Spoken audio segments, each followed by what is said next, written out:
আসসালামু আলাইকুম। Launch speed and details Bangladesh Facebook page এবং we are launch lover YouTube channel থেকে যারা দেখছেন সকলকে স্বাগতম জানাই।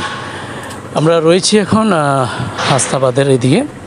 হাসনাবাদে যে ডকইয়ার্ড রয়েছে সেই ডকইয়ার্ডের তীরেই কিন্তু আমরা দেখতে পাচ্ছি এমভি ইয়াদ এক। এর পাশাপাশি কিন্তু আরও বেশ কয়েকটি মালবাহী জাহাজও কিন্তু রয়েছে।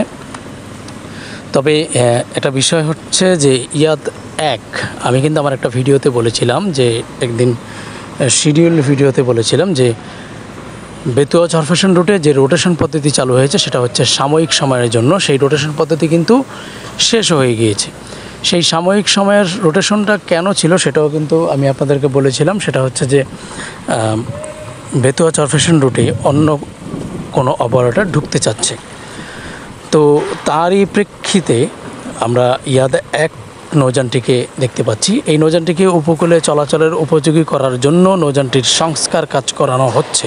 উপকূলে চলাচলের উপযোগী বলতে নৌযানটির সি সার্ভে করানোর জন্য যে সংস্করণগুলো প্রয়োজন সেই কাজগুলোই কিন্তু নৌযানটির করানো হচ্ছে।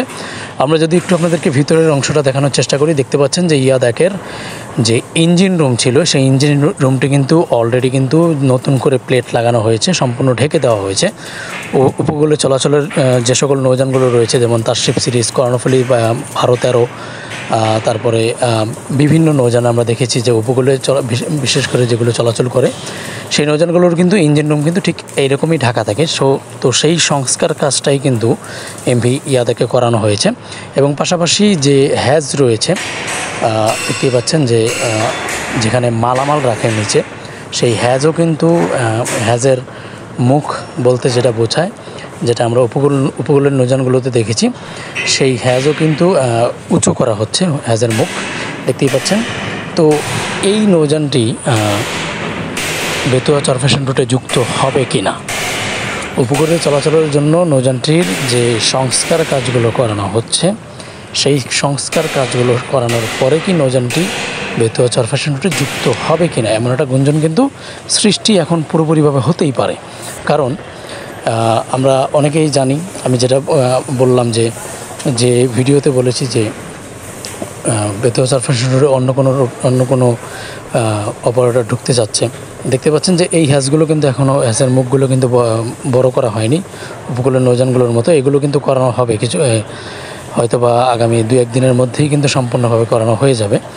তো এমভি ইয়াদ এক নৌযানটি বেতুয়া চরফ্যাশন রুটে যুক্ত হবে কিনা সেটা কিন্তু এখনও কিন্তু ধোঁয়াশা রয়েছে। তবে নৌযানটি সি সার্ভে করানোর জন্য যে সংস্করণগুলো প্রয়োজন সেই সংস্করণগুলো কিন্তু এমভি ইয়াদাকে সংস্কার কাজগুলো কিন্তু চলছে।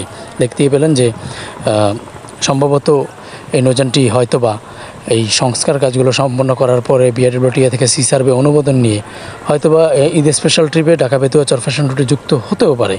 সেটা অসম্ভবের কিছু না, যেহেতু হঠাৎ করেই নৌযানটির সি সার্ভের সংস্করণগুলো করানো হচ্ছে, সেটা কিন্তু হতেও পারে। তো যাই হোক, আমরা ইনশাআল্লাহ আমরা আপনাদেরকে সম্পূর্ণ আপডেটগুলো জানানোর চেষ্টা করব। আপাতত আপডেট, এমভি ইয়াদ এককে উপকূলের নৌযানগুলোর মতো সংস্কার কাজ করানো হচ্ছে। আল্লাহ হাফেজ।